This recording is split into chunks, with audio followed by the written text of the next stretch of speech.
Hey guys, welcome back to my channel. Today I'm going to be testing out the L'Oreal Infallible Pro-Glow Foundation. I was finally able to track down this product in Canada, and this has been so highly requested for me to do a review on for like the past month, so I'm so excited to finally be testing it out for you guys today. A couple really important things before we get started. If you've never seen any of my other videos before, and you're just clicking on this thinking like, why is this girl with acne trying out such a luminous and radiant foundation? This is going to be a disaster.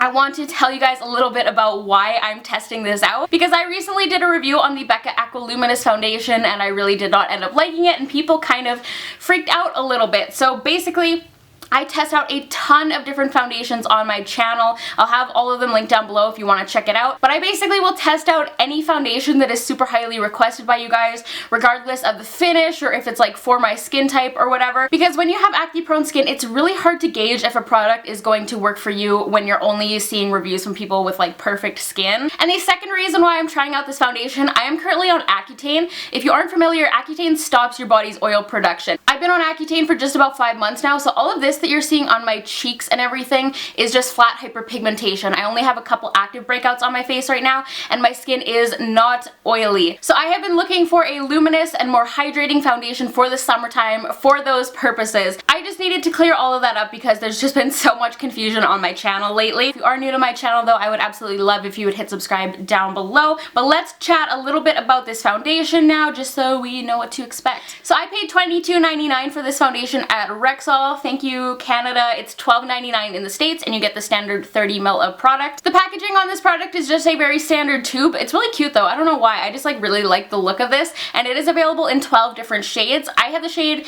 208 Sun Beige. Just a quick reminder, I am matching to my chest and my body because, not that you can tell now, I do have a tan. My face isn't tanned like at all though, so it is going to look too dark on my face, but I swatched it on my chest and it was like a perfect match. L'Oreal does recommend this product for normal to dry skin types. It's going to have a radiant and glowy finish with a medium coverage. They say it will provide you with 24-hour wear and airlight texture, and it's also supposed to create a clear complexion and hide imperfections. I don't know if you guys can hear this, but this product is like super liquidy, so I shook it really well beforehand, and I'm going to do half my face with the Sigma Round Kabuki F82 brush and then the other half with the Beauty Blender to compare. So I'm going to clip my hair back and we're going to get started. Alrighty, I've already got ahead and primed the left half of my face using the Smashbox Pore Minimizing Primer, just because I do have some very minor textural acne scarring and some noticeable pores around my nose and my forehead and everything. So I'm going to start by going ahead and applying to the left side of my face with the Beauty Blender first. I'm just going to dot on a little bit of product. So I'm just going to go ahead and start blending this out.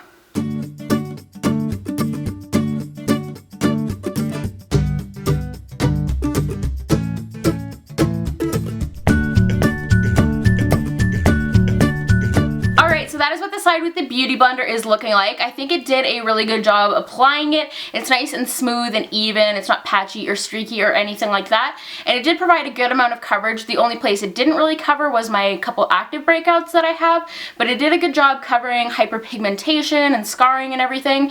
And it's not like overly dewy, which I like. This primer is like the slightest bit mattifying, so that might have something to do with that, but I think it looks pretty good so far on this side. I'm gonna get a little bit more product on my hand, and then we're going to do the other side with the brush to compare.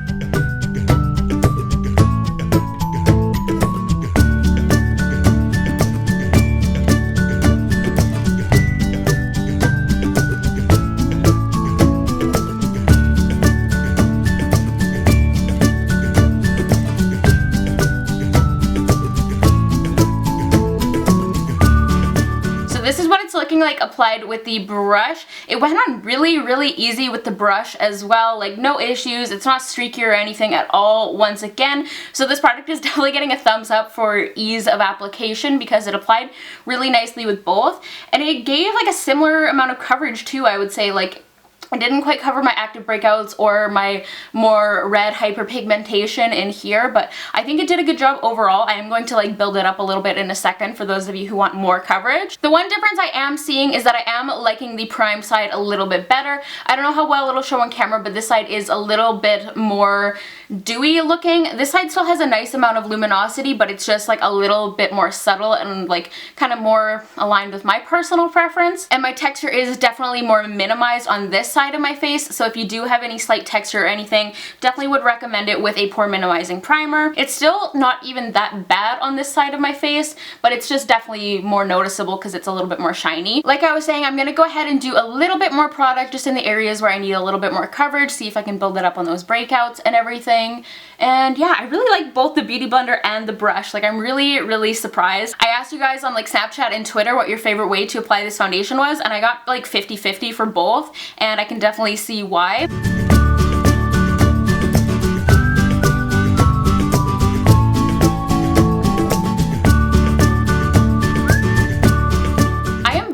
Impressed with how well this foundation built up. Like, I don't know if you guys can see, but doing a really light kind of second layer, like I took a couple more drops of the product, it really helped cover up the rest of my redness on my breakouts, and also just some redness that I had in here and like the kind of leftover hyperpigmentation that was showing through.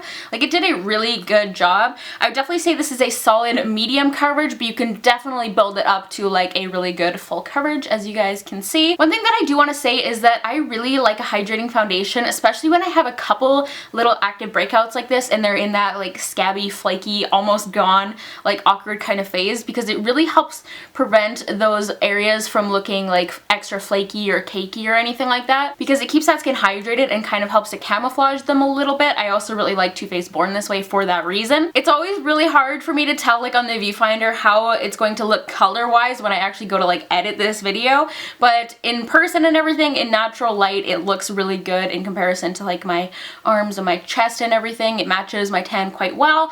For all I know right now, I could look like a pumpkin to you guys though. But the shade is actually a pretty good match. Let's give myself a little pat on the back for actually finding an okay shade with no testers. As always, I'm gonna go ahead and do a quick close-up before I finish off my face makeup so you guys can see what it's looking like this. And in the close-ups, please excuse my ultra dry lips. That's one of the unfortunate side effects of Accutane.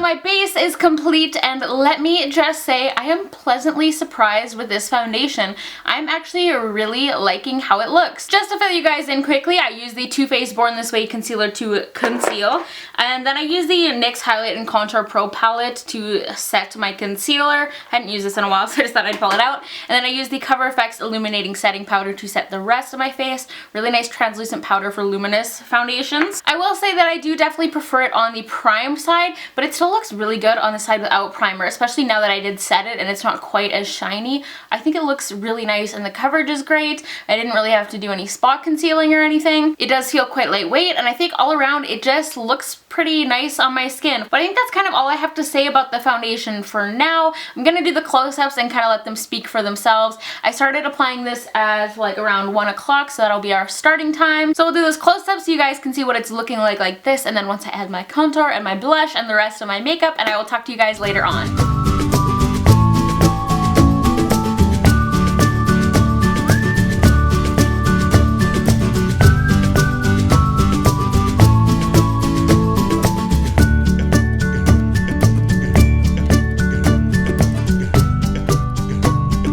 So I've had this foundation on for 8.5 hours now. I wanted to do a quick check-in before the sun goes down. I don't know what is up today. I don't know if it's allergies or what, but my eyes are so like irritated and my nose is running and everything. So I've been like rubbing in my eyes and stuff, and I just want to take off my makeup so badly just so I can remove my eye makeup. So if I look kind of like a hot mess, that's why. But I'm having mixed feelings about this foundation now. First of all, it's not holding up against my Accutane sweating, so that's why it looks like I have a mustache again. I don't know, it's weird. Looking on the viewfinder now, I look really shiny, but in person my skin almost looks kind of dull. I'm thinking maybe I used a little bit too much powder, but usually that Cover FX Illuminating Setting Powder still looks really nice and glowy, but my skin looks kind of like dull in low light, I find. But now that I'm in like more direct natural light, I look kind of like a greasy mess, so I don't know how to feel, and it's like worn off here too. Yikes. And I just quickly like glanced at the close-ups and everything I took earlier, and it definitely didn't look as good on camera. I feel like it looked good earlier, but now I'm just like, ugh, this is kind of a mess. Like, ugh, I don't know, I guess we'll have to see how it looks at the end of the day. Don't be surprised if I've taken off my mascara and my eye makeup in the last check-in. I've had this foundation on for a little over 12 hours now. I feel like such a mess today. I took off my eye makeup because my eyes just got so irritated and all I wanted to do was rub them, but I did not touch the foundation. But like, I do not feel cute today. This has ended up being a very blah day. Honestly, I'm quite undecided about this foundation. Right now, I'm leaning towards not liking it so much, but my main issue that I'm having is I find it looks good in some lighting, like if I'm in like bright, artificial, warm lighting, it looks really good. When I'm in lighting like now, or like in like direct natural lighting, it looks pretty terrible, to be honest. Which I mean, for the everyday average person who isn't using makeup just for like photo and like video purposes and stuff, that's obviously going to be a problem. The application was really easy and it looked good applied with a brush or a beauty blender. It also set pretty well and didn't really transfer, even though it was more luminous. Like even before I set it with powder, I forgot to mention that earlier.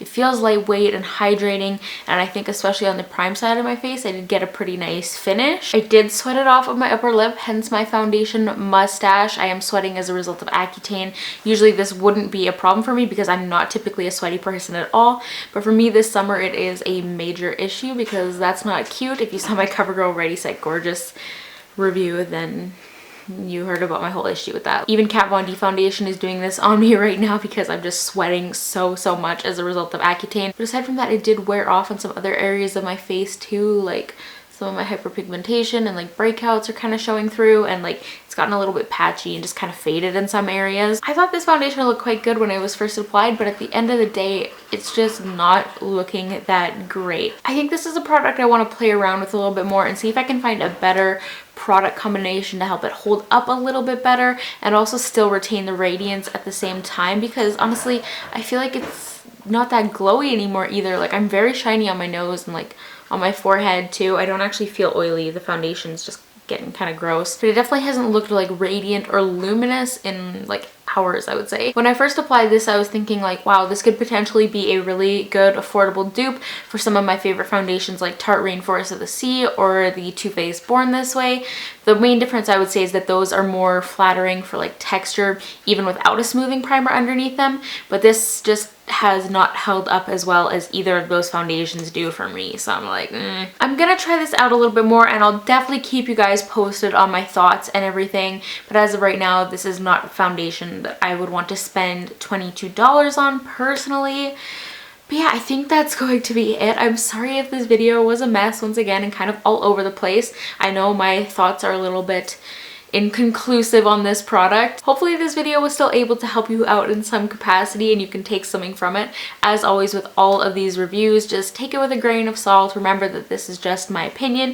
If you want to try this foundation, just by all means go out and try it for yourself. Give this video a thumbs up if you did enjoy it. Don't forget to check me out on Twitter, Instagram, and Snapchat. I am at SiriRan on all three, and hit subscribe down below. I would love to have you here on my channel. But that is going to be it for today. I'm gonna go wash my face and go to sleep, and I will talk to you guys in my next video. Bye guys. Oh, okay. I'm such a loser. I'm so excited for this. These are Compeed blister cushion band-aids. These things are the bomb.